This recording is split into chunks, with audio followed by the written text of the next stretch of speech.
Según Génesis 47, 12, 27, durante la sequía en Egipto, José almacenó y preservó el alimento.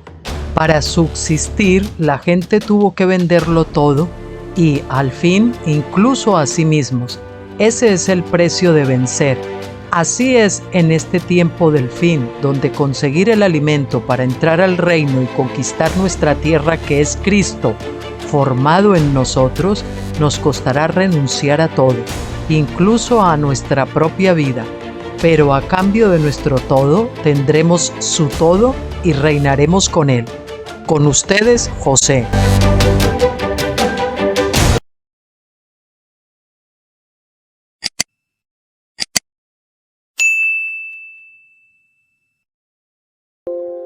Hola, ¿qué tal? ¿Cómo está? ¿Cómo les ha ido? Aquí lunes, de nuevo con ustedes, de España, con un día primaveral y nada, dispuestos a darle caña. Y nada, como les dije el otro día, pues vamos a continuar, o no, continuar, no, vamos a empezar con un tema que lo vamos a ver en 2 días, aunque quizás se prolongará con otro vídeo más, pero ya no de este autor, sino del libro que estamos viendo, uno de mis libros, Reflexiones acampados en Gilgal, conversaciones en este caso no con los creyentes, sino con el remanente, que precisamente tocaba este tema con un hermano de los que yo considero que son del remanente o que están catalogados como para, o llamados a formar parte de este remanente. Y tocábamos este tema de los pies, ¿no? Y es un poquito sobre la revelación que vamos a ver hoy, añadiéndole un matiz que este autor no toca y que el Señor pues me mostró a mí, ¿no? Que me parece muy interesante, pero no vamos a adelantar cosas, aunque creo que ya les dije algo la semana pasada. Vamos a ver hoy cómo la luz de la Shekinah es una luz más profunda. Ya sabéis que en la Pascua tenemos la luz del día, es el equivalente al atrio en el templo, donde tenemos la luz solar, la luz del día, donde uno pues cuando lee la escritura prácticamente es literal, es como que lee casi cualquier otro libro y poco más, no hay mucha revelación. Pero cuando uno ya entra en la dimensión del espíritu, en la dimensión pentecostal, ahí viene una revelación ya espiritual, ya vemos cosas en la palabra de Dios que antes nos eran ocultas. Es como esas máquinas de luz ultravioleta que tienen los bancos donde meten los billetes para ver las aguas, que sin esa luz no se podrían ver.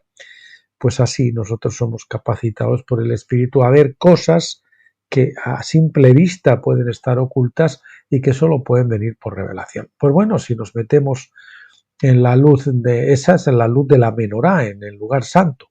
Pero si nos metemos en el lugar santísimo ya tenemos una luz todavía mucho más profunda, más penetrante, que es la luz ya no de la menorá, sino de la Shekinah, de la gloria de Dios, de la presencia de Dios, y por lo tanto ya podemos ver incluso en la palabra, además de la dimensión literal o natural, la dimensión espiritual y ya la dimensión profética. Y vamos a ver cómo aquí pues las personas que han recibido esta luz, pues ven cosas que la ley, que la palabra de Dios en general profetiza, que de otra manera no se podrían ver. Es la luz de tabernáculos.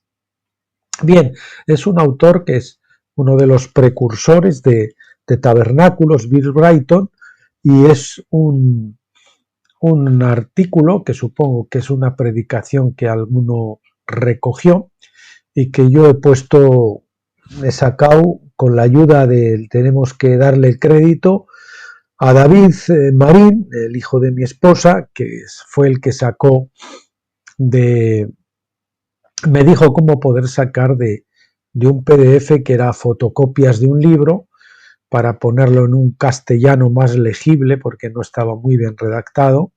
Y entonces gracias a eso pues he podido sacarlo y lo tenemos ahora en un OpenOffice y bueno, lo pondremos en PDF también, pero ya cuando terminemos. Entonces, cuando yo lo publique el vídeo, pues ya pondremos también ese lugar donde ustedes lo puedan descargar. Bien, cuán hermosos son los pies, por Bill Brighton. Los escribas y los fariseos en el día de Jesús tuvieron una teoría con la cual yo estoy de acuerdo. Ellos creyeron que habría una profecía en las Escrituras acerca de cualquier mensajero importante de Dios que se levantara en su tiempo. En otras palabras, pensaban que tenían el derecho de juzgar cualquier movimiento de Dios por la palabra y que Moisés y los profetas habrían predicho los eventos y personas que iban a tener un gran impacto en Israel. Bien, es decir, ellos pensaban si va a venir algún profeta, si va a venir algo importante, algún personaje, tiene que estar en la escritura previsto, ¿no? Dice Bill Brighton. Ahora, esta es una buena teoría. Jesús dijo, en la cátedra de Moisés se sientan los escribas y los fariseos, así que todo lo que os digan que guardéis, guardadlo, y hacedlo, mas no hagáis conforme a sus obras, porque dicen y no hacen. Mateo 23, 2 al 3.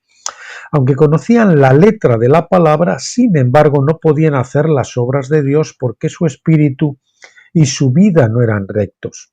Y si su espíritu no es recto, es peligroso procurar interpretar la voluntad divina. Puede leer el mismo libro como otros, pero no verá las mismas verdades.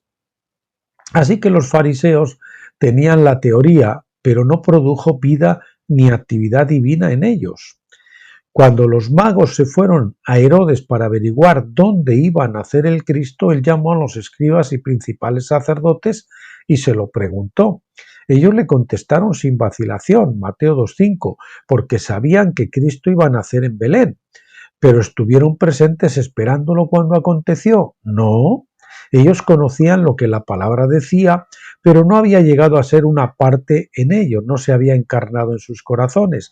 De esta manera, pues se perdieron el evento más grande de su vida o de sus vidas. El misterio de Belén. Natanael era uno que sabía que Cristo tendría que salir de Belén. Él también sabía que no había ninguna profecía indicando que algo bueno saldría de Nazaret. De modo que cuando Felipe lo encontró y le dijo que habían, todavía quedan rezagos por ahí de la fotocopia, hablan, ¿no? Que habían encontrado al Cristo, él se emocionó hasta saber que Jesús era de Nazaret. Desilusionado por ello, su contestación fue: ¿de Nazaret puede salir algo bueno? Juan 1,46. Ven y ve, fue la respuesta de Felipe. Y como el espíritu de Natanael era recto, Juan 1,47, de modo que tenía voluntad de ver, es decir, él no había visto, pero quería ver, estaba abierto a ver, ¿no? Se encontró con el Cristo. Inmediatamente sus argumentos teológicos se desvanecieron y, a pesar de su falta de entendimiento de las Escrituras, confesó que este hombre era el Hijo de Dios y el Rey de Israel. Fíjese que todo el mundo siempre tenemos la idea en la cabeza de que, pues Pedro fue el primero que dijo, tú eres el Hijo del Dios viviente, ¿verdad? Cuando el Señor les preguntó, ¿y vosotros qué decís que soy yo? Tú eres el Hijo del Dios viviente. Pero sin embargo fue Natanael antes. Antes de eso fue Natanael el que dijo que era el Hijo de Dios, el Rey de Israel. Realmente Jesús era de Belén, como todos sabemos ahora, pero ellos no lo sabían en aquel entonces, y Jesús evidentemente no se preocupó de informarles. Era una de las benditas piedras de tropiezo que excluyeron a todos, salvo a los que fueron guiados por el Espíritu. Les dijo a esos escribas, sacerdotes y fariseos de mente legalista, les dio a esos escribas, sacerdotes y fariseos de mente legalista una salida, es decir, una excusa para escapar y justificar su rechazo de Jesús. Dios siempre le dará a uno una salida, una excusa si no puede oír la voz del Espíritu Santo. Siempre le va a permitir que tenga alguna excusa, se justifique de alguna manera, porque no ha oído la voz del Espíritu. En el capítulo 7 de Juan, en el tiempo de la fiesta de tabernáculos, había una gran disensión a causa de Jesús. Algunos pensaban que él era un varón de Dios por las obras que hacía y por la unción que reposaba sobre él, pero otros le rechazaban, cosa extraña, apoyándose en las Escrituras. Los versículos 40 a 43 Dicen, entonces algunos de la multitud, oyendo estas palabras, decían, verdaderamente este es el profeta. Otros decían, este es el Cristo. Pero algunos decían, ¿de Galilea ha de venir el Cristo? ¿No dice la Escritura que del linaje de David y de la aldea de Belén, de donde era David, ha de venir el Cristo? Hubo entonces disensión entre la gente a causa de él. Y los fariseos dijeron en el versículo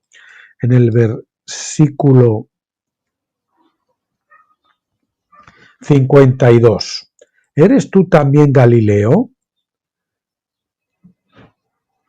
Vamos a ver que lo coloque esto bien. ¿Eres tú también Galileo? Escudriña y ve que de Galilea nunca se ha levantado profeta. En una ocasión Jesús les dijo, no tenéis su palabra morando en vosotros, porque a quien él envió vosotros no creéis. Escudriñad las Escrituras, porque a vosotros os parece que en ellas tenéis vida eterna. Y ellas son las que dan testimonio de mí. Juan 5 del 38 al 39. En Hebreos 17 se citan las palabras de Cristo de los Salmos. Entonces dije, he aquí que vengo, oh Dios, para hacer tu voluntad, como en el rollo del libro está escrito de mí. Así que en la Biblia, en la ley y los profetas del Antiguo Testamento, se describe en detalle la primera venida de Jesús. Se describen su naturaleza, sus características, sus obras, todo acerca de él, pero solamente si uno tiene ojos para ver por el Espíritu. Juan, ¿quién eres tú? Las noticias del nacimiento de Juan el Bautista con todos sus eventos extraños registrados en Lucas, el capítulo 1 se divulgaron por toda Judea.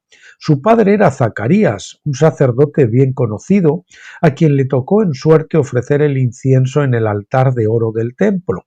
Así que Juan no era desconocido en Jerusalén, y cuando en Juan 1:19 los fariseos enviaron sacerdotes y levitas al río Jordán para que le preguntase a Juan, ¿tú quién eres? Ellos no buscaban que dijese, soy Juan, hijo de Zacarías el sacerdote. Todos sabían eso, querían decir, ¿cuál es tu parte en el cumplimiento de la profecía? ¿Dónde está la escritura que describe tu ministerio a Israel? Sabían que con el impacto que Juan estaba teniendo sobre Israel, después de 400 años sin profetas, las escrituras deberían de hablar de él o le describirían si fuera de Dios. Ellos le preguntaron si él era el ministerio de Elías, que según Malaquías vendría para restaurar todas las cosas. Su respuesta fue, no lo soy.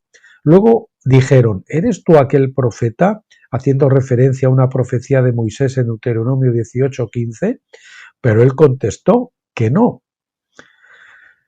En el sentido cabal, Juan dio respuestas absolutamente correctas a todas las preguntas, aunque vino como un individuo en el espíritu y el poder de ese gran ministerio de Elías para los postreros días, que Jesús mismo reconoció en Mateo 17 del 11 al 13 y en Mateo 11:14. Pues dijeron, si estas escrituras no se refieren a ti o a tu ministerio, entonces ¿quién eres? ¿Y de dónde se habla de ti en profecía? Y él les dijo, yo soy la voz que clama en el desierto, enderezad camino del Señor, enderezad el camino del Señor, como dijo el profeta Isaías 43, Juan 1:23. Así que la venida de Juan fue anunciada por el profeta e incluso Judas Iscariote fue descrito en los Salmos, también hablando de la maldición que vino sobre sus hijos. Salmo 109, 8 al 9, 54, 13 al 14 y 41, versículo 9. El hombre de la nueva creación. Entonces la teoría de los fariseos era correcta. Es cierto que la palabra describe los mayores eventos proféticos, y si era tan específica y con tanto detalle acerca de la primera venida de Cristo y de otras personas relacionadas con él en aquel tiempo, cuánto más habría una descripción de su segunda venida y del hombre de la nueva creación, ese hijo corporativo, el hijo varón de muchos miembros. De modo que si la restauración de esa iglesia gloriosa ha de ser una realidad en nuestros días, debemos poder mirar en la palabra y dejar que el Espíritu nos muestre dónde la Escritura habla de nosotros, de este hijo varón, de este hombre de la nueva creación, de este cuerpo de Cristo de vencedores, ¿no?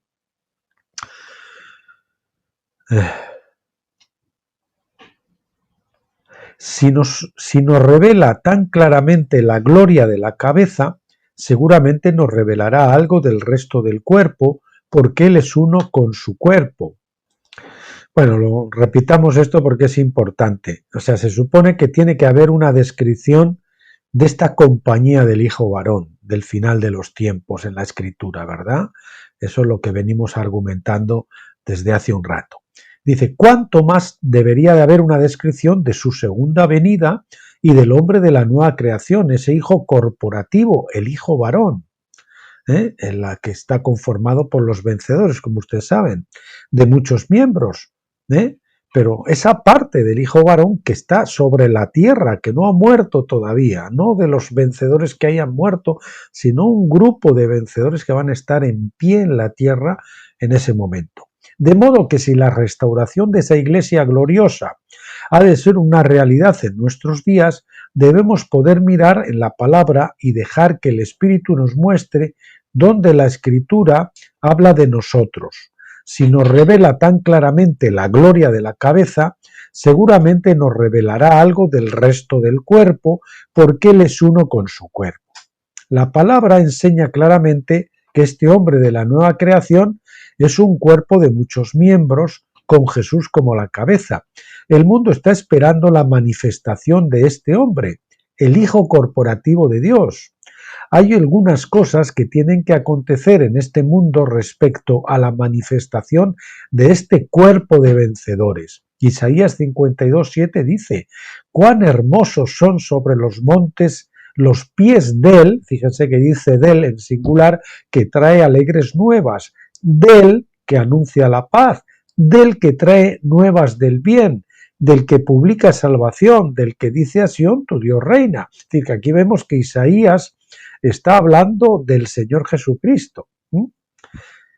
Pero luego vamos a ver que en el Nuevo Testamento se interpreta esta escritura y también se aplica al cuerpo de vencedores. Esto es lo importante. Ahora note algunas cosas en este versículo. Primeramente habla de él, usando el singular y masculino. No habla de una novia, sino de un hombre. Note que la hermosura de éste se ve en los pies. Gloria a Dios, Él tiene una palabra para Sión, Dios reina, y las atalayas verán ojo a ojo. No sé, ojo a ojo, esa expresión que usa Bill Brighton aquí, supongo que será cara a cara, es decir, que cuando ya una atalaya discierne claramente el que está viniendo. Una atalaya, ya sabes que es la torre alta de un castillo, de una torre, donde se divisa y donde estaba el vigía. Entonces, cuando ya discierne claramente quién es el que viene, entonces eso es, ¿no? Cuando Yahvé vuelve a Sión, versículo 8, cuán hermosos son los pies del que trae. Dice lo mismo en Nahum 1:15.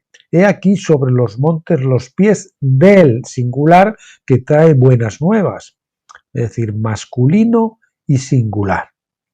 Ahora, abra su Biblia en el Nuevo Testamento y vea donde Pablo cita esta escritura en Romanos 10:15, pero dándonos una revelación más amplia de lo que dice Dios o de lo que quiso decir Dios a través de Isaías. Es decir, aquí tenemos la linterna profética alumbrando una escritura y aplicándola al tiempo final, al tiempo de los pies, de la manifestación de los pies.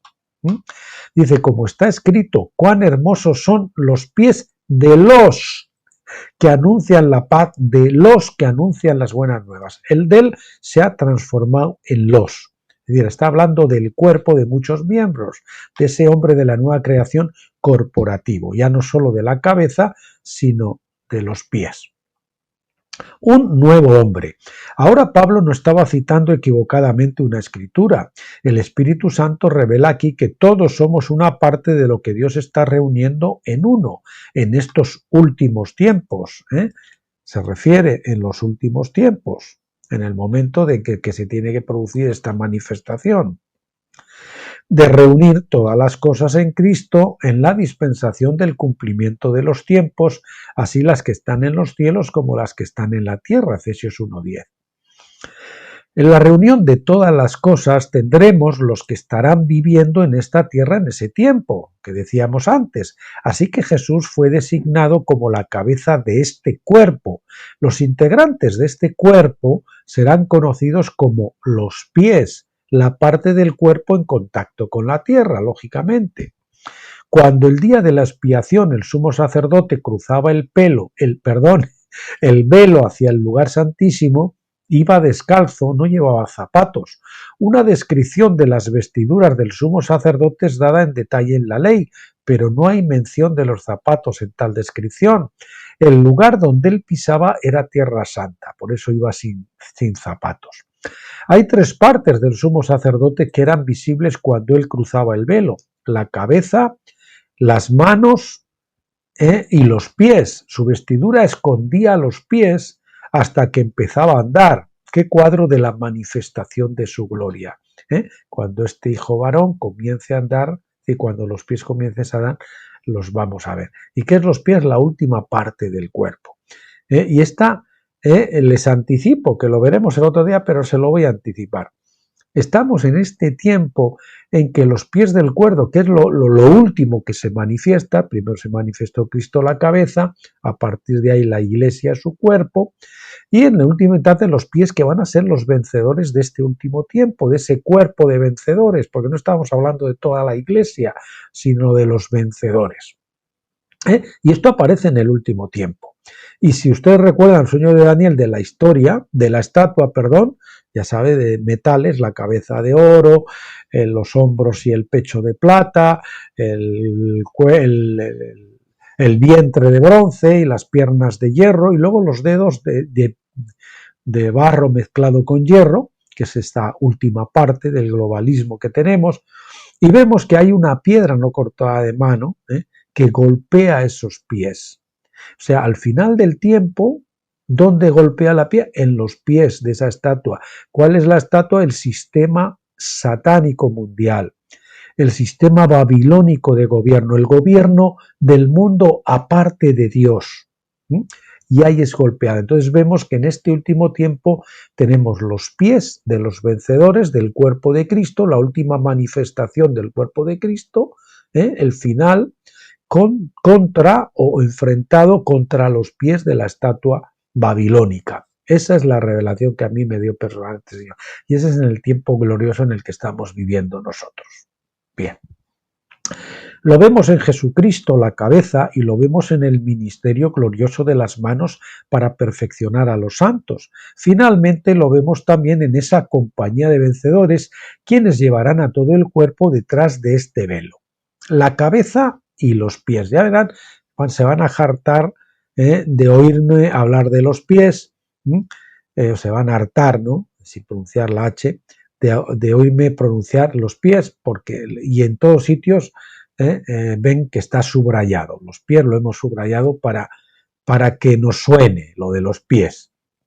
Hay una relación especial entre algunos miembros del cuerpo. Busque la conocida escritura de Primera de Corintios 12, del 12 al 27. Aquí dice claramente que tal como nuestro cuerpo tiene muchos miembros, conformando un solo cuerpo, así Cristo no es solamente un hombre, sino muchos. Vosotros pues sois el cuerpo de Cristo y miembros cada uno en particular. Ciertos miembros tienen una relación especial con otros miembros. Note en el versículo 15 que el pie y la mano son mencionados juntos. Y estas cosas no ocurren por casualidad en las Escrituras. Es que el pie necesita especialmente el ministerio de la mano, porque la mano son los apóstoles, los 5 ministerios, se dice que están representados apóstoles, profetas, evangelistas, maestros y pastores, ¿verdad? Pastores y maestros, ¿no? Apóstoles, profetas, evangelistas, pastores y maestros que llevan esta compañía de los pies a la perfección acá en la tierra. Por eso el pie y la mano están relacionados juntos. El versículo 16 habla de la oreja y del ojo. A través de la Biblia encontramos estos dos miembros mencionados juntos, ojos para ver y oídos para oír. Hay un ministerio en el cuerpo encargado de ver, revelaciones, visiones, etcétera, pero este ministerio tiene que sujetarse al oír de la palabra del Señor para que venga la fe verdadera. Noten el versículo 17 que el oído se menciona con el olfato. Tiene que haber discernimiento u olfato, según Wasman Nee y según muchos, es el más importante, porque nos permite discernir lo verdadero de lo falso, el olfato espiritual. Tiene que haber discernimiento u olfato en el cuerpo para separar lo precioso de lo vil y para distinguir la verdadera palabra del Señor de las muchas voces de Babilonia. Ore para que el Señor les dé este don de discernimiento. A mí fue una de las primeras palabras proféticas que el Señor me dio. Me dice, te doy discernimiento. El don de discernimiento, de espíritus, de discernimiento, espíritus humanos y angélicos, de discernimiento para saber lo verdadero de lo falso, ¿no? Ni el ojo puede decir a la mano, no te necesito, versículo 21. Están los que dirían, soy un ojo en el cuerpo, puedo ver el programa de Dios, puedo recibir mis propias revelaciones y descubrir la verdad por mí mismo. No necesito el ministerio de la mano. Pero déjeme decirle, amado, que cuanto más grandes sean sus revelaciones y visiones, tanto más necesitará el gobierno divino del cuerpo.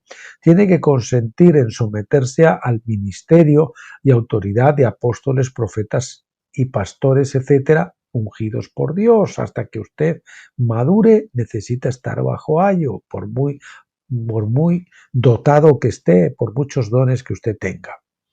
Esto del ojo, quejándose en casa solo y gozándose en sus grandes revelaciones y visiones, está fuera del orden divino y es cosa peligrosa. Si un objeto ajeno entra en el ojo, es la mano la que tiene que sacarlo, por muy callosa o áspera que ésta sea. Así que, aunque sus autoridades sean callosas o ásperas, sujétese a ellos. A mí el Señor me tuvo sometido y bien sometidito durante los 21 primeros años hasta que el Señor me sacó del sistema para seguirle a Él fuera del campamento, cuando consideró que yo ya estaba maduro como para poder iniciar mi andadura en solitario con mi esposa. Los pies son necesarios.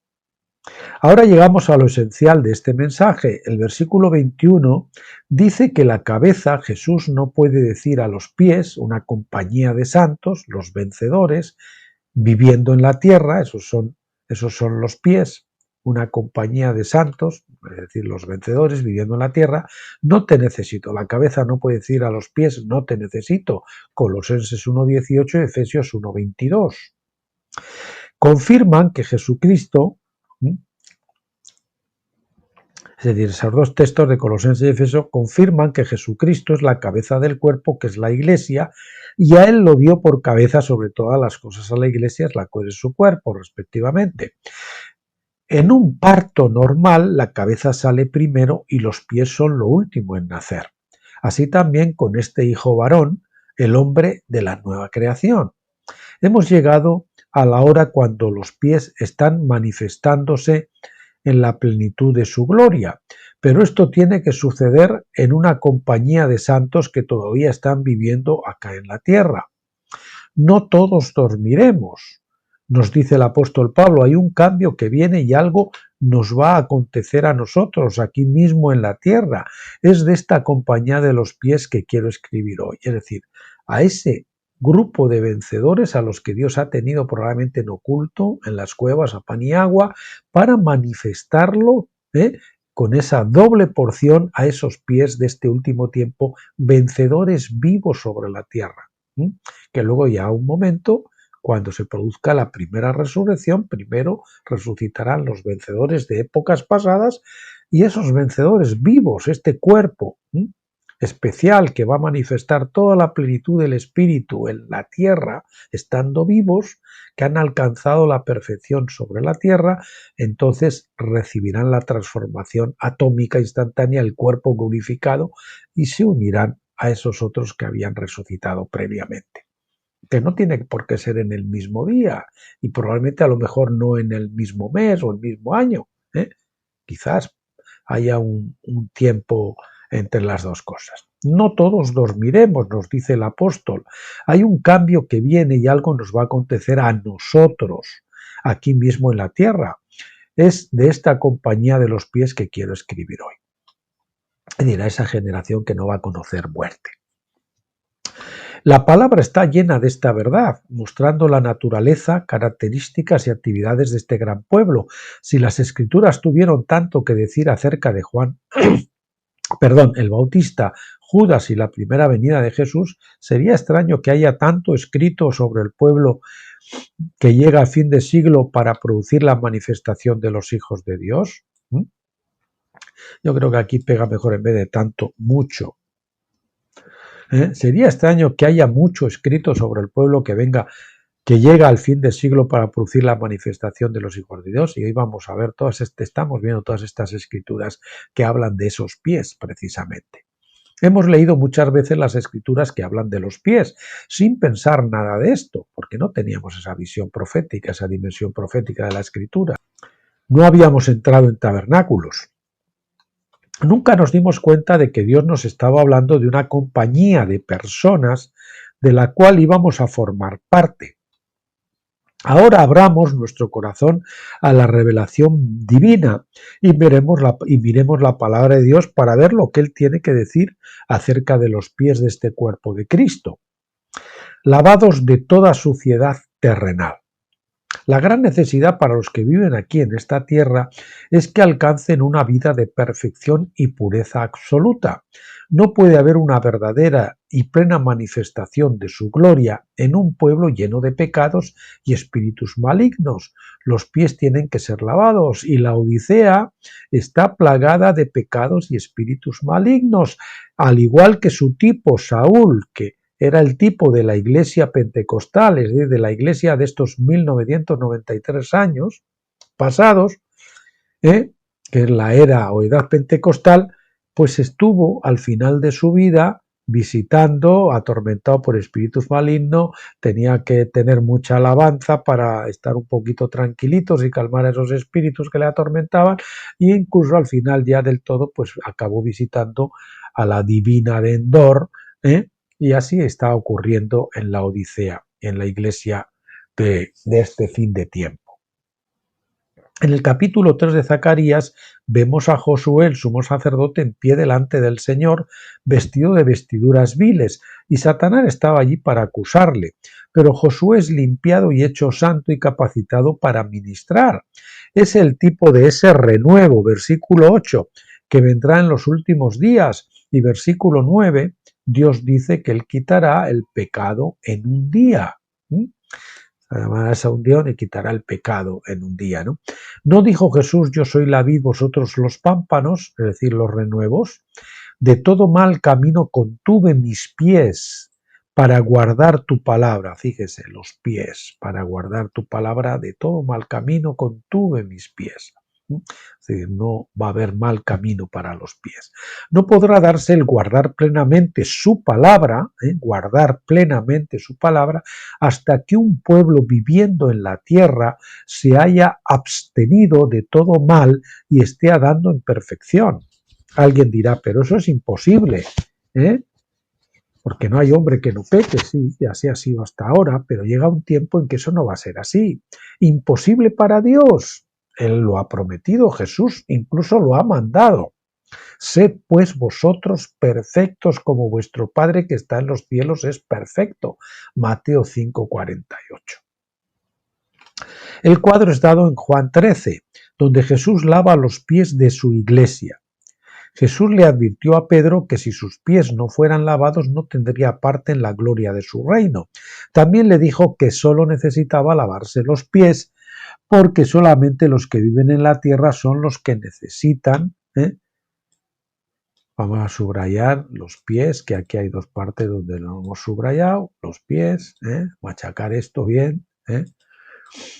que sus pies, que si sus le dijo a Pedro que si sus pies no fueran lavados no tendría parte en la gloria de su reino.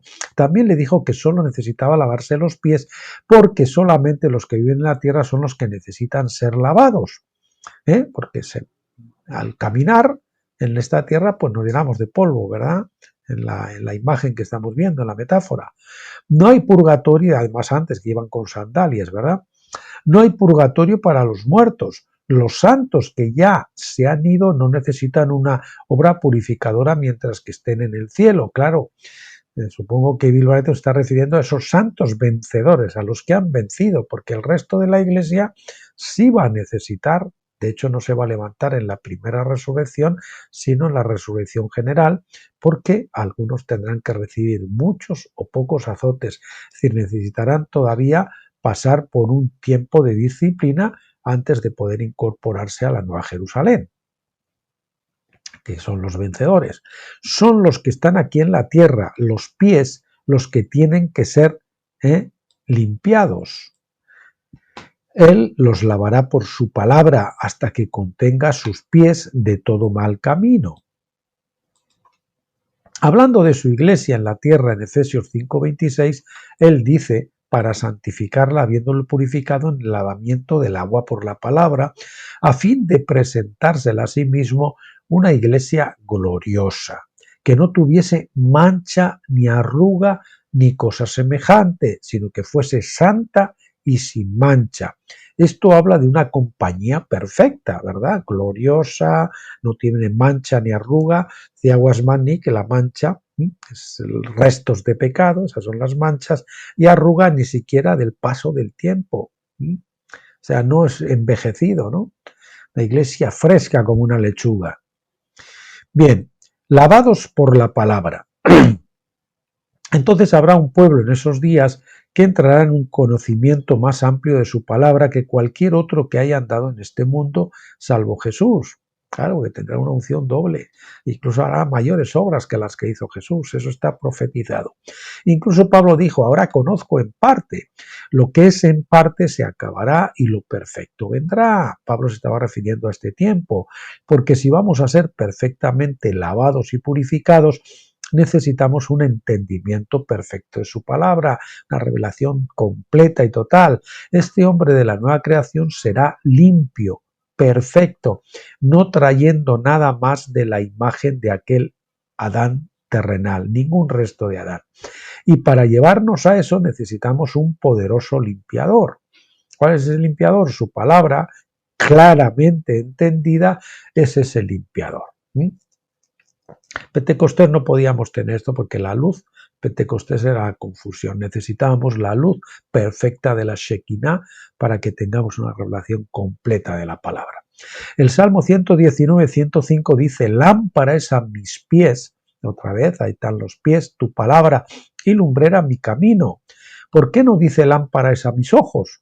Porque Dios está diciéndonos aquí que la parte del cuerpo de Cristo que necesita la luz de su palabra es aquella compañía de los pies que estará viviendo en la tierra en el tiempo en que este cuerpo se manifieste en su gloria. Más claro el agua. En Nehemías 8, atentos con esto, que es también muy ilustrativo, en Nehemías 8 vemos un cuadro muy claro de Israel siendo llevada a un conocimiento de la palabra de Dios. Ahora note varias cosas importantes. Este parrafito, o parte de aquí de lo que vamos a ver ahora, se lo compartí a un querido amigo allí en Colombia, unos amados amigos, y ahora pues cuando en este vídeo también se lo mandaremos. Saludos, tú ya sabes quién eres. En Nehemías 8 vemos un cuadro muy claro, repito, de Israel siendo llevada a un conocimiento de la palabra de Dios. Ahora note varias cosas importantes. Primeramente, aconteció en el primer día del mes séptimo, versículo 2. Este era el tiempo de tocar la trompeta para la fiesta de tabernáculos. Esto es muy significativo puesto que la Pascua nos habla de la experiencia de justificación y regeneración. Somos declarados justos y recibimos una vida nueva. Ese es el engendramiento, ese no es el nuevo nacimiento como hemos entendido mal, como hemos malentendido mucho tiempo. Y la fiesta de Pentecostés es simbólica de la venida del Espíritu Santo sobre la Iglesia el bautismo del Espíritu Santo, yo añado ahí y fuego que nos lleva a la obediencia, que graba la ley en nuestros corazones, los dones del Espíritu, etcétera. Todo lo cual comprende la gestación en el útero pentecostal. Justificación, Pascua, engendramiento, Pentecostés, gestación. Entonces, esta última gran fiesta de tabernáculos, al final del año bíblico y al final del año de la Iglesia, por decirlo de alguna forma, proféticamente, desde que comenzó en Pascua hasta la última etapa de la Iglesia, de la edad de la Iglesia, nos habla de otra gran experiencia del Espíritu para su Iglesia, el tiempo de la plenitud, de la cosecha. Es decir, el nacimiento, ahí está el nacimiento, ya no es el engendramiento, el nacimiento, Cristo formado en nosotros, pero ese Cristo formado en nosotros es el fruto, pero es un fruto verde que tiene que crecer, desarrollarse, madurar y adquirir las características de la madurez, de sabor, de dulzura, de alimento, bueno, que otros quieren y desean, el olor atrae, el sabor más, etcétera. El nacimiento y el crecimiento a madurez hasta la estatura del varón perfecto. Y eso tiene que ocurrir a nivel de nosotros como persona, en nuestro nivel personal de maduración y en el nivel corporativo en la Iglesia también, maduración. Y ese va a ser los pies, el nivel perfecto de maduración de la Iglesia. Es en este tiempo en que hay una suministración grande de entendimiento de la palabra. Eso lo estamos viendo. Yo desde que salí del sistema denominacional en el tiempo en que Dios me sacó de él, ahora hace unos 12, va para 13 años, el Señor trajo esta revelación maravillosa de tabernáculos que ya antes Él me había estado dando, digamos, por cierta visión desde el monte Pisga, pero no nos podemos subir al Pisga. Y si queremos entrar a la prometida tenemos que morir a la carne para entrar del otro lado de la tierra prometida. Moisés entró después de muerto, por lo menos en el monte de la transfiguración, en el Hermón, ahí apareció, ¿verdad? Pues nosotros también tenemos que morir, no quedarnos en el Pisga, sin morir a la carne, sino morir a la carne y entrar del otro lado, cruzar el Jordán. Esto me lo escuchan ustedes a mí hasta la saciedad porque es mi ministerio, es la revelación de mi vida y lo que el Señor me ha dicho que proclame. En este tiempo hay que una suministración grande de entendimiento de la palabra. Note también que Nehemías es un libro del tiempo después de la cautividad, después de la cautividad, después del cautiverio babilónico de la Iglesia. Es decir, el llamado de la Iglesia de tiempo es a salir de Babilonia, salir del sistema religioso, donde la cristiandad está todavía dentro de un imperio que gobierna el diablo. No se olviden de eso. Por muchos cristianos y muchas iglesias que no hay, si ustedes no han salido y se han puesto en camino y no se han quedado a mitad de camino o han formado otro engendro similar por el camino, sino que realmente regresan a Jerusalén, que simboliza la posición de perfección de tabernáculos, de los pies, de la revelación plena, de la posición espiritual en Cristo completa, perfecta. Es decir, que el remanente de Israel había salido de Babilonia para reedificar el templo y la ciudad de Dios. No podemos reedificar el templo y la ciudad de Dios si no salimos de Babilonia. No es extraño que durante los 70 años de Babilonia el pueblo no entendiera la palabra. Fíjese con estas palabras. En Babilonia usted no puede entender la palabra. En Pentecostés usted no puede tener la revelación plena de la palabra. Palabra no es regresemos a Pentecostés, como decía Josh Warnott, es avancemos a tabernáculos. Tenían el libro, pero no recibieron entendimiento de él hasta haber salido de Babilonia. Vamos a ver cómo ocurrió esto. ¿Qué de la mayoría de Israel, es decir, de la iglesia que se había quedado en Babilonia? No tenemos ningún relato de que la palabra tuviera vida para ellos. Cuando Babilonia cayó, ellos cayeron juntamente con ella. Fueron los que habían salido de Babilonia los que Dios llevó a una profundidad de revelación de su palabra. Esos que habían regresado, Los versículos 7 y 8 dicen: los levitas hacían entender al pueblo, estamos hablando de Nehemías, los levitas del libro de Nehemías hacían entender al pueblo la ley y el pueblo estaba atento en su lugar y leían en el libro de la ley de Dios claramente y ponían el sentido de modo que entendiesen la lectura, de modo que entendiesen la lectura. Permítame que subrayemos eso. Estamos hablando Nehemías 8, aquí en los versículos 7 y 8, si no me confundo. El versículo 1 dice que el pueblo se había juntado como un solo hombre, en el capítulo 8. Déjeme decirle que hasta que aquel hombre haya salido de Babilonia y se haya juntado a él, no habrá plenitud de la palabra revelada. En fin, el Señor va a coger a todo ese grupo de personas al que llamó el Señor a la puerta, esté a la puerta y llamo, si alguno singular abre la puerta y sale, cenaré con él conmigo. A esos que se atrevieron a salir de Babilonia, que han llegado, el Señor los une como un solo hombre. El Señor va a derramar esa unión perfecta que se derramó, no sé si era en Hechos 4, en el segundo derramamiento del Espíritu, estaban todos en un mismo espíritu, ¿verdad? Va a haber una unanimidad de discernimiento, de doctrina completa, una unidad total en Cristo. Todos van a estar unidos con la misma mente de Cristo. Sin embargo, incluso ahora estamos yendo adelante hacia ese lugar. Perdón, que me he adelantado.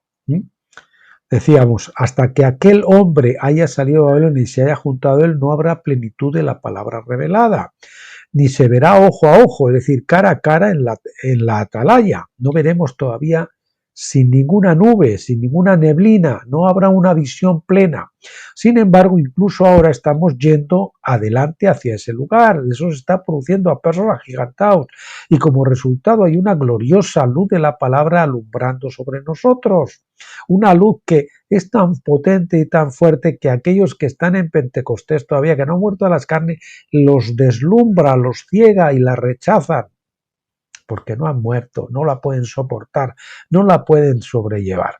Estamos viendo verdades que han estado ocultas desde edades y generaciones. Hermano, querido amigo pentecostal, no te ofendas. No es cuestión de ser mejor o peor, es cuestión de que hay personas que han crecido más y han entrado del otro lado y están viendo con una luz que tú no tienes porque estás todavía en Pentecostés. Tú estás con la luz de la menorá, gloriosa luz, bendita luz, pero que es una luz todavía tenue, no es completa, no es perfecta. Cuando venga lo perfecto, entonces conoceré como soy conocido. Y esa perfección tiene que venir en tabernáculos del otro lado del Jordán, cuando tú hayas muerto a la carne y te hayas rendido y hayas entrado. Y estás dispuesto a recibir esa luz. Señor, estoy dispuesto a recibir eso, aunque choque con mis doctrinas, aunque choque con mis preconcepciones, con mis prejuicios, con lo que yo creía que eran mis vacas sagradas y que eso era inamovible. No puedes juzgar a los que van delante de ti, recuérdalo. El espiritual discierne todas las cosas, pero el hombre que todavía tiene mente natural, y si estás en Pentecostés, estás en el desierto, estás en la mente natural, estás todavía en la carne. No has muerto a la carne, recuérdalo, eso no es ofensivo, eso es una realidad que te muestra la Escritura y que tienes que reconocer con humildad, que mientras estés ahí todavía no puedes ver claro. El pueblo lloraba, versículo 9, al ver cuán lejos estaban del plan perfecto de Dios, pero Nehemías les dijo que no llorasen, porque día santo era y que comiesen grosuras bebiendo vino dulce y enviasen porciones a otros. El gozo de Yahvé es vuestra fortaleza. Y él les dijo, y en verdad este día es de gozo. Es un día cuando su palabra está saliendo con poder y claridad, y las escrituras tienen vida para nosotros. Las doctrinas y tradiciones de Babilonia se están llevando como la paja delante del aventador para ser quemadas en el horno de fuego. Yo he pasado por ahí, he tenido que aventar muchas cosas que no entendía, que no veía y ahora estoy viendo con una claridad que nunca tuve. Ahora yo puedo decir que estoy en casa. Mientras estuve en Pascua y Pentecostés yo sentía que no había llegado a casa, que todavía había más por delante. Si tú tienes esa sensación, estás en lo cierto. Bien. Enseñando a las naciones, no tan solamente será limpiada esta compañía de los pies por el lavamiento de agua por la palabra, sino que también de en medio de ellos fluirá una fuente de aguas vivas para traer vida a este mundo. Las naciones se sentarán a sus pies para aprender sabiduría. Aún amó a su pueblo, todos los consagrados a él estaban en su mano. Por tanto, ellos siguieron en tus pasos, es decir, los pasos los dan los pies, que yo sepa, ¿verdad? En tus pasos, recibiendo dirección de ti, recibiendo dirección de ti. Deuteronomio 33:3. En Lucas 8 encontramos una historia de un hombre endemoniado. Este hombre representa al mundo perdido gobernado por las potestades de las tinieblas. Esto es importante. Al mundo. Conocerán la historia de este hombre de Gádara. Él se encontró con Jesús, el hombre de Dios de la nueva creación, y fue liberado del reino de Satanás. Ahora bien, ¿dónde encontró la gente a este hombre cuando salieron corriendo de la ciudad? Sentado a los pies de Jesús, sentado a los pies de Jesús, vestido, no te olvides del lino fino, las acciones justas de los santos, el vestido de boda también. El vestido y en su cabal juicio, cabal, completo, no a medias, cabal. Versículo 35. Este mundo va a sentir el impacto de este hombre de la nueva creación, la cosecha de Jesús, la simiente de estos últimos días. Este mundo será librado de la esclavitud de corrupción y del reino de las potestades y principados en los lugares celestiales. Entonces el mundo se sentará a sus pies. Es decir, ellos serán enseñados y gobernados por un pueblo que todavía viviendo en la tierra haya entrado en la plenitud de Cristo. No tienes que esperar a ningún anticristo. Estás viendo claramente en las noticias que los actuales reyes del Oriente, Rusia y China, están tumbando Misterio Babilonia, el Deep State, el globalismo, como lo quieras llevar, la cábala, los jesuitas, el Vaticano, todos ellos lo mismo, el mismo perro con distinto collar. Eso está cayendo. Ya vemos que se están yendo más con los BRIC que con este degenerado grupo de Occidente. Eso no va. Tienes que empezar a darte cuenta que eso no va.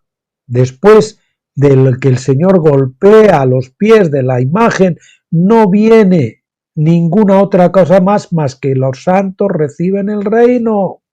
Eso está clarísimo en la Escritura. En Apocalipsis no hay un dragón con una cabeza, lo más que se consigue es un dragón con 7 cabezas.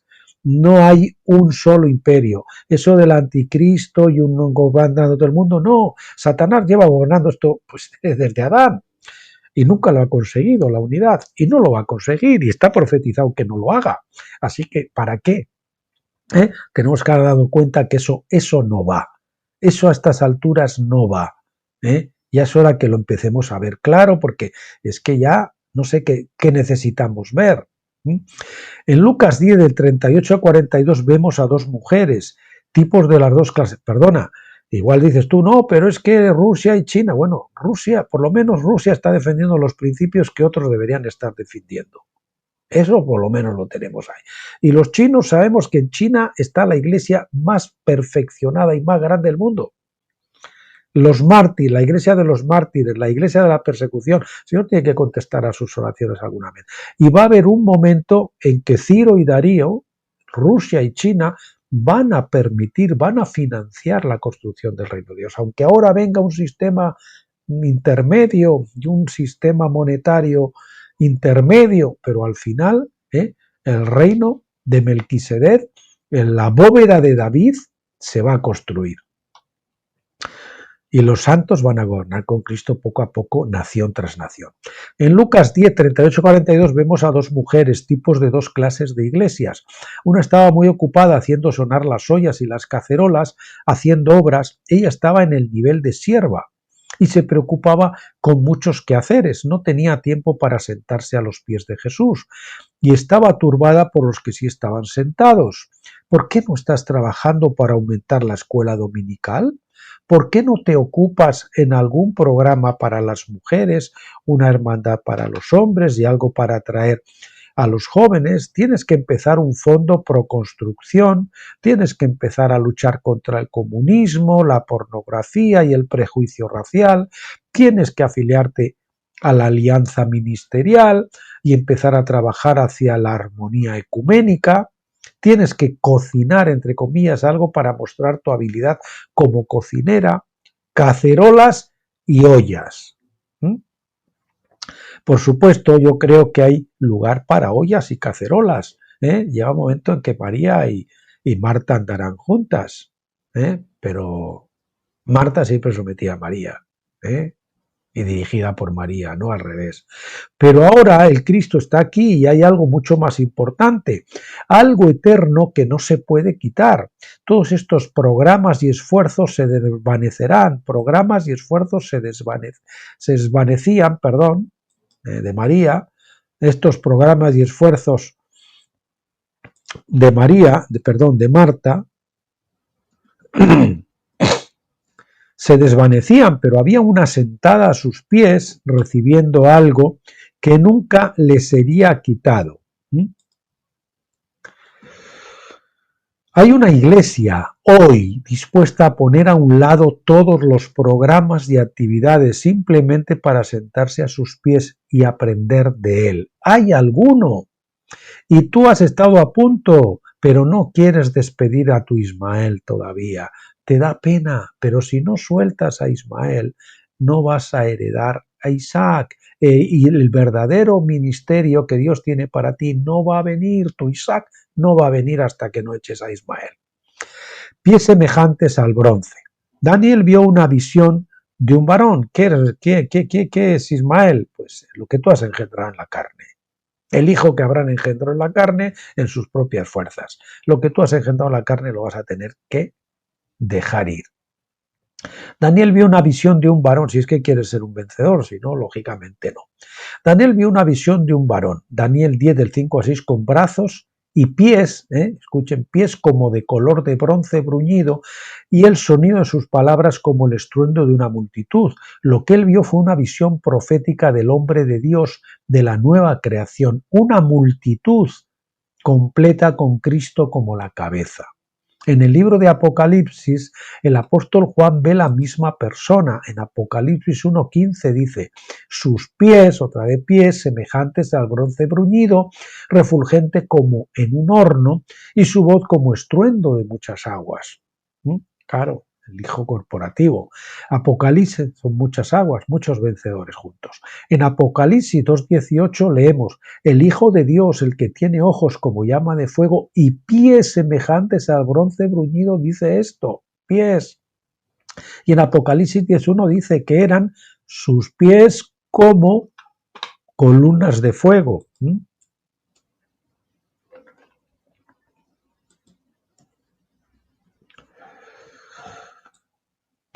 Ay, vamos a ver. 10:1 dice que eran sus pies como columnas de fuego. Ahora todas estas escrituras hablan de sus pies en relación con el bronce, el fuego y un horno. Con el fuego, los pies, el bronce, relacionados con el bronce, el fuego y un horno. Bronce bruñido. El bronce es un símbolo de juicio, como se ve claramente en su uso en el tabernáculo. Esto nos dice que esta compañía de los pies pasará por un juicio severo y saldrá del horno bruñida y limpia. Pediste que el Señor te crucificase. Entonces, ¿por qué estás ahora lamentándote y quejándote? En lugar de reconocer que Dios es lo que está haciendo, está respondiendo a tu oración. Por eso dice, habrá mucha tribulación para los que prosiguen a la plenitud, para los que quieren, han sido llamados a ser vencedores y han dicho, sí Señor, heme aquí, envíame a mí. Nada de Adán puede entrar en este reino, de modo que regocíjese en cualquier cosa que le suceda. Deje de gimotear y de llorar y de rogar a Dios que le trate suavemente. Deje de preocuparse por algún gran pecado que haya hecho por el cual Dios le esté tratando tan duramente. Este horno de fuego es necesario para que los pies vengan a su lugar en Dios. El Señor lo primero que dijo a la viuda de Naín: deja de llorar antes de tocar el féretro. Deja de llorar. Hasta que no dejamos de llorar y aceptamos el juicio de Dios y decimos: Señor, amén, no vamos a encontrar la consolación. Nuestro hijo varón no va a venir a la vida. El pueblo de alabanza, un pueblo de alabanza. Dad gracias a Dios en todo. No dice que por todo, porque hay cosas pues que no son desagradables, pero en medio de eso podemos dar gracias a Dios por lo que va a hacer a través de eso. Nos instruye la palabra. Esto nos parece difícil a veces, pero esta unción para los hijos manifestados produce un espíritu de alabanza de manera natural. Esta compañía, de manera natural, yo en mi libro Finisterre digo que hay que levantar el corazón en nuestras manos, como dice Lamentaciones, porque esa alabanza fingida que hacemos hasta que no hemos muerto a la carne no es natural, no fluye de un corazón que tiene paz y por lo tanto no puede tener gozo si no hay paz. Y entonces no puede alabar genuinamente. Puede alabar en obediencia y también está bien, porque obedecemos al Señor, pero el Señor sabe que no está saliendo del corazón. Entonces, ¿qué valor puede tener? No mucho, ¿verdad? Esta compañía de los pies será el mejor pueblo de alabanza que jamás haya visto el mundo. Es un pueblo que conoce el gozo sobrenatural del Señor en medio de la tristeza y la tragedia. Fíjate, el gozo sobrenatural, y ese viene en el momento más oscuro de la noche. El gozo, yo en el momento de mayor sufrimiento, cuando un dardo atravesó mi corazón hasta la manera que yo casi ni me tenía en pie y temblaba del dolor intenso, y fuera un dolor espiritual, anímico si quieren también, tuve un anestésico de gozo sobrenatural y el gozo sobrepujó ese dolor tremendo. Y así es. Es un pueblo que conoce el gozo sobrenatural del Señor en medio de la tristeza y la tragedia, porque esta fiesta de tabernáculos es una fiesta de gozo y se manda al pueblo que se regocije durante esta fiesta. Dice: mi pie ha estado en rectitud, en las congregaciones bendeciré a Yahvé, Salmo 26:12. En Salmos 22:22 Jesús habla y dice que anunciaré tu nombre a mis hermanos. Anunciaré tu nombre a mis hermanos. Perdonen que esto lo ordene correctamente. Vamos a ver.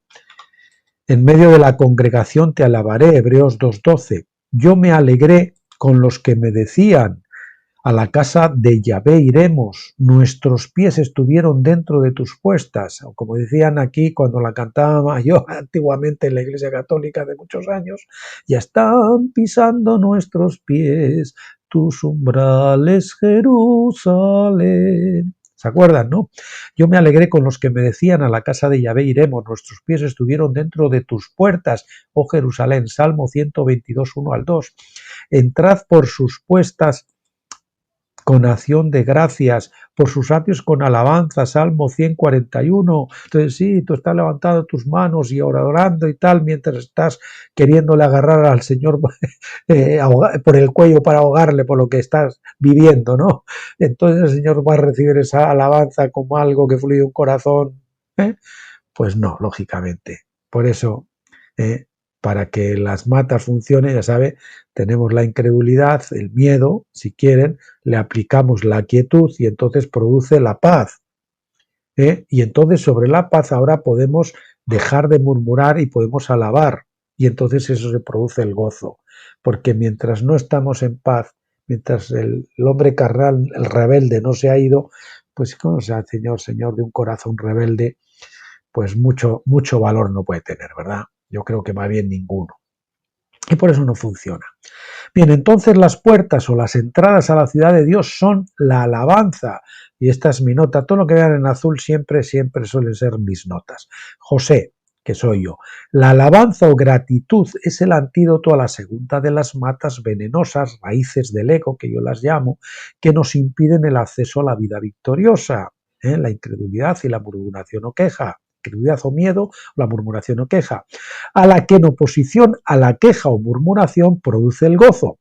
Claro está, esto ocurre solamente una vez pisada la primera de las matas, aplastada. La incredulidad o miedo, mediante la quietud, que es el cese de las obras muertas que trae la paz. Véase Finisterre al borde del Jordán, y ahí lo tienen. Esa es la revelación de mi vida, el libro que ustedes tienen y que pueden comprar si lo quieren, o lo pueden descargar gratuitamente si no lo quieren comprar. Esto indica que en los últimos días, mientras un pueblo en la tierra entra en su plenitud, conocerá el nivel más alto de alabanza que el hombre jamás haya conocido. Me doy cuenta de que María danzó en la ribera del Mar Rojo, la hermana de Moisés, y que los hijos de Israel alababan a Dios con alta voz muchas veces. Sé que Pablo y Silas podían cantar y alabar a Dios en medianoche en la cárcel. Eso tiene que ser sobrenatural. Sé que, pero ni los santos del Antiguo Testamento, dice, ni los de la iglesia primitiva jamás han conocido las alturas de la alabanza a las cuales Dios está llevando a su pueblo ahora. Es la compañía de los pies la que entra en la ciudad por medio de la alabanza, hablando entre vosotros con salmos, con himnos y cánticos espirituales, cantando y alabando al Señor en vuestros corazones, como dice Efesios 5:19. Y en Salmos, y en el Salmo 149 leemos de un pueblo que se regocija por su gloria y que canta incluso sobre sus lechos. Supongo yo que será el lecho, se refiere al lecho de enfermedad o de tribulación.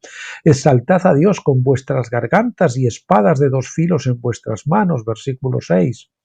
Con esto salen para ejecutar venganza contra el pecado, para aprisionar a Satanás y principados y poderes, y potestades si quieren, o poderes.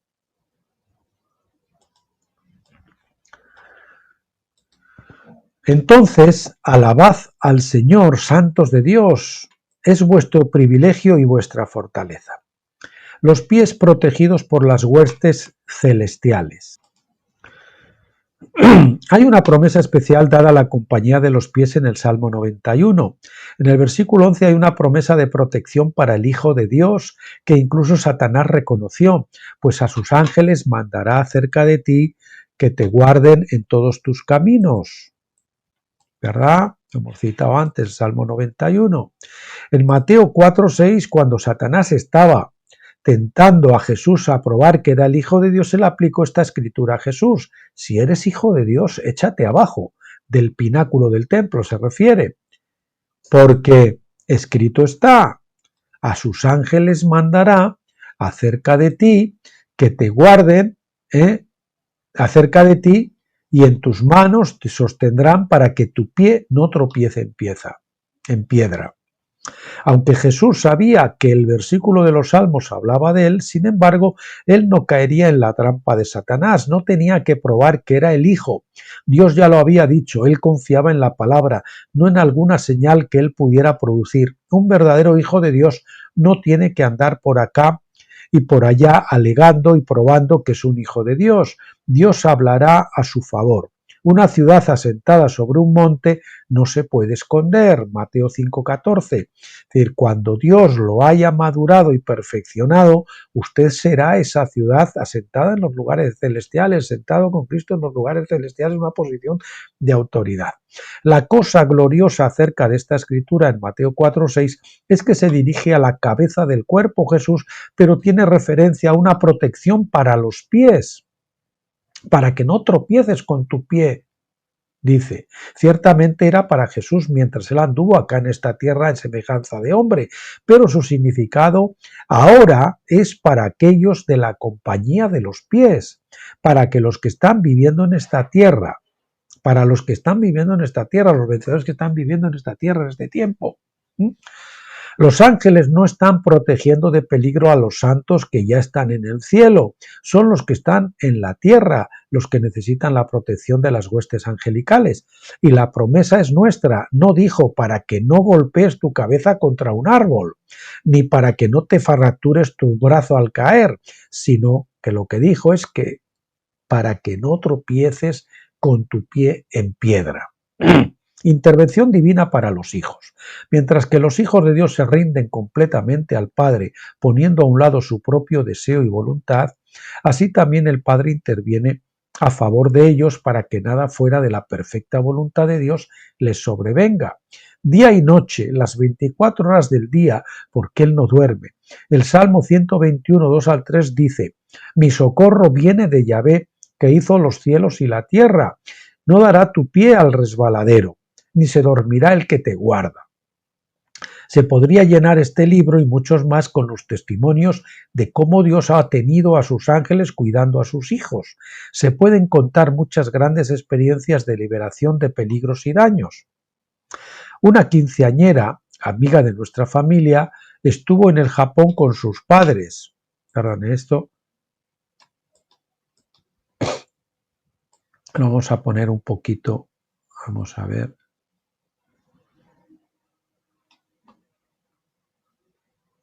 Me he ido. A ver, desde aquí, perdonen. Ahí va. Así, lo vamos a poner aquí para que se sepa que es un cuentico. Bien, una quinceañera amiga de nuestra familia estuvo en el Japón con sus padres misioneros. Un hombre procuró atacarla y cuando ella se resistía, él le disparó en el corazón a bocajarro. Quemó su blusa causando un pequeño hueco y sobre su corazón la piel se le puso roja por el balazo, pero la bala cayó inocuamente al piso. Un milagro moderno de protección divina. En la sala del tribunal, cuando el hombre fue procesado por asalto con arma letal, el abogado defensor sostenía que no era arma letal porque si así fuera, la muchacha habría muerto. Entonces el fiscal disparó la pistola en un bulto de cartón, la única vez que se le había disparado desde el asalto, se entiende el arma, y comprobó que era mortífera y que la única razón por la cual la muchacha no estaba muerta se debió a un milagro de Dios. Esta fue una moderna versión del libro de Daniel en el foso de los leones. El ángel de Yahvé acampa alrededor de los que le temen y los defiende. Salmo 34:7. Esta compañía de los pies tiene que llegar a una victoria completa. Dios lo ha ordenado. En Proverbios 3, 23 al 26 leemos: entonces andarás por tu camino confiadamente y tu pie no tropezará. Cuando te acuestes no tendrás temor, sino que te acostarás y tu sueño será grato. No tendrás temor de pavor repentino, ni de la ruina de los impíos cuando viniere, porque Yahvé será tu confianza y él preservará tu pie de quedar preso. Gloria a Dios, hay un reposo para el pueblo de Dios que vive acá en la tierra, que cruzar el Jordán, morir a la carne, rendirse completamente para entrar al reposo de Dios. Y es esta compañía de los pies la que va a entrar en él. Ana profetizó en 1 de Samuel 2:9 que él guarda los pies de sus santos. Él guarda los pies. ¿Sí? Que suelta aquello que el Señor te está mandando soltar, querido hermano, si quieres formar parte de esta compañía de los pies y no perderte reinar con Cristo en el milenio. Cuando hayamos aprendido esta verdad preciosa, entonces llegaremos a una paz gloriosa y a un reino no conocido por otros. En Lucas 8 hay un relato de un grupo de pescadores alcanzados en el mar por una tempestad. Se les acabaron la fuerza y la capacidad y estaban seguros de que había llegado su fin. Otros barcos se habían hundido en tales tempestades y otros hombres habían perdido la vida y ellos estaban seguros de que iban a perecer.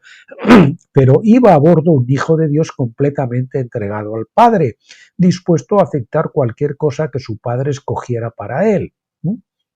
Dispuesto a aceptar cualquier cosa que su Padre escogiera para él.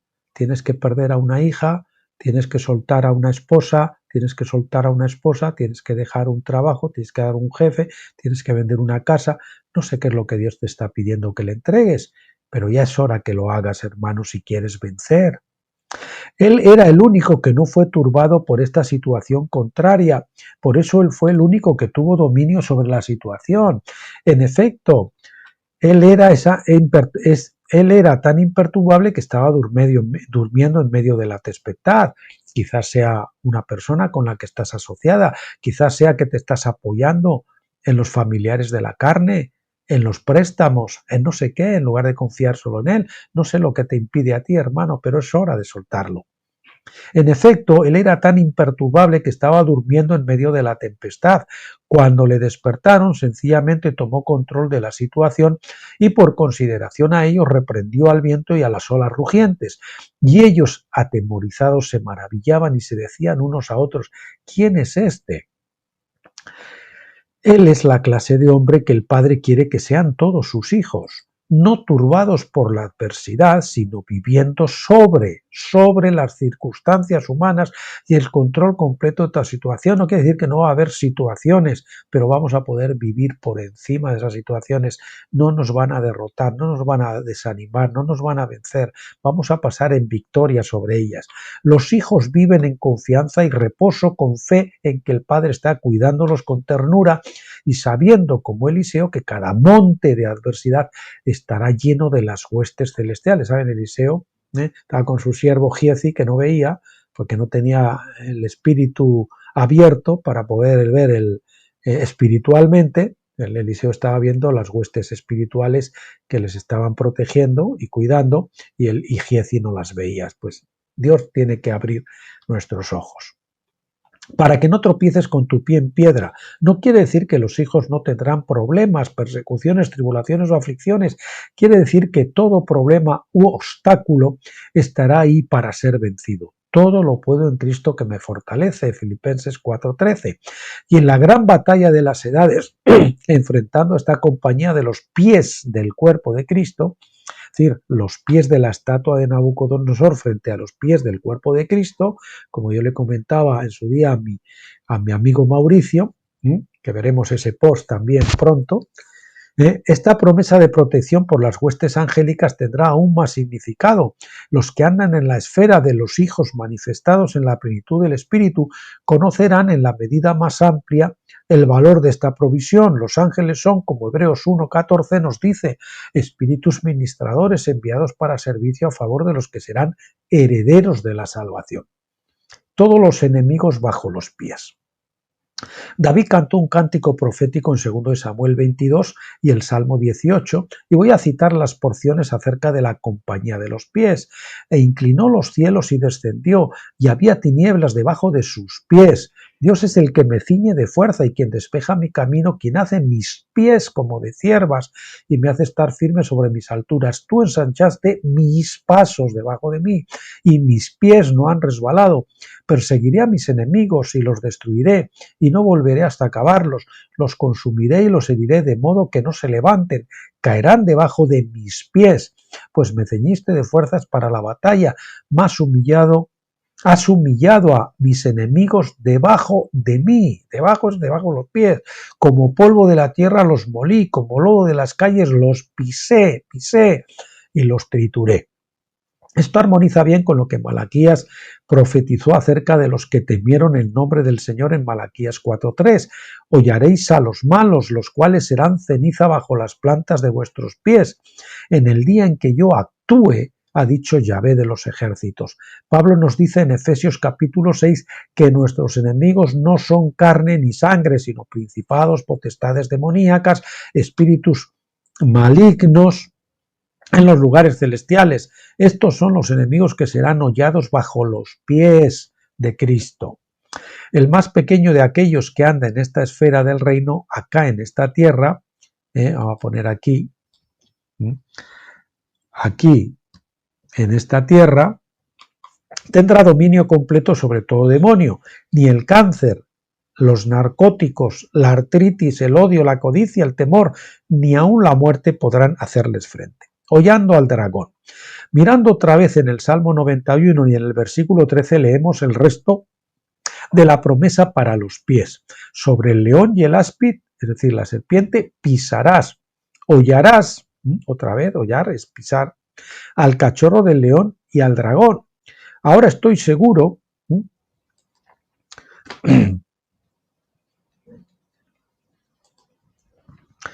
segundito, por favor, que pongamos esto ahí bien.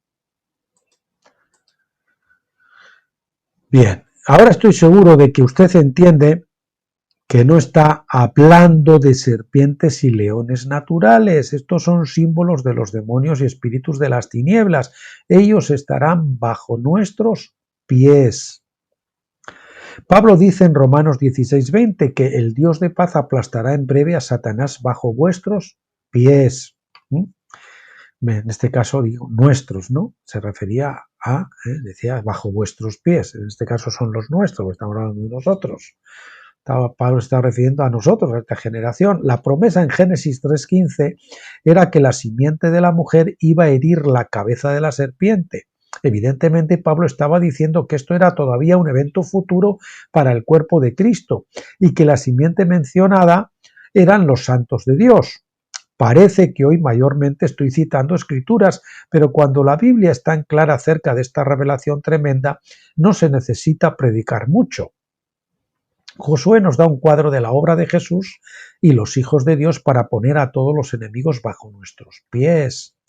En Josué capítulo 10 vemos la derrota de los 5 reyes, el significado de cuyos nombres describe la vida del yo y los espíritus que operan allí.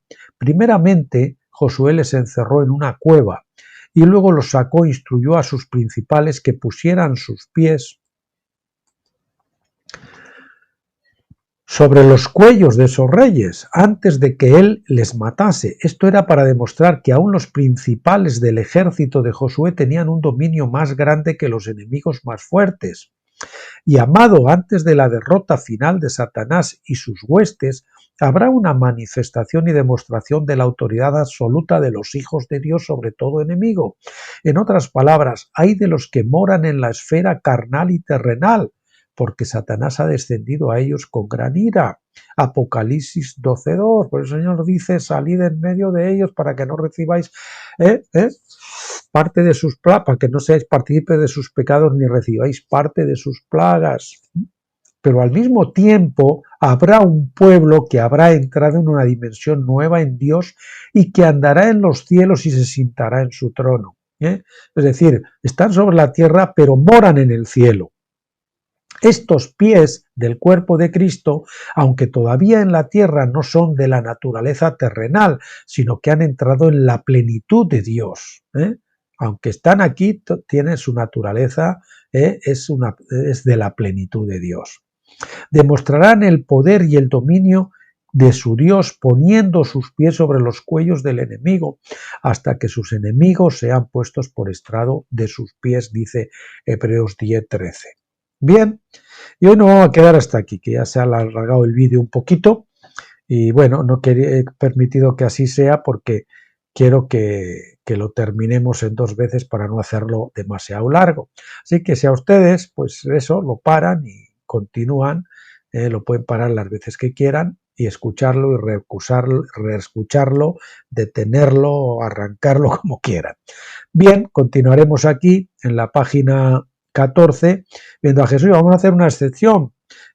Tocaría pasar a otro vídeo de otro tópico diferente, pero vamos a acabar esto para dejarlo terminado y así también cuando veamos esas conversaciones con el remanente, donde veremos esa conversación con Mauricio de Colombia, que hablábamos también de este tema.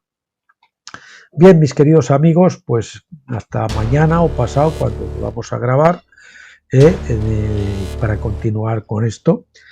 Les dejo en las manos del Señor Jesús para que los cuide, los proteja y no se olviden de regresar para estar con nosotros el próximo día. Que Dios les bendiga, pásenlo bien.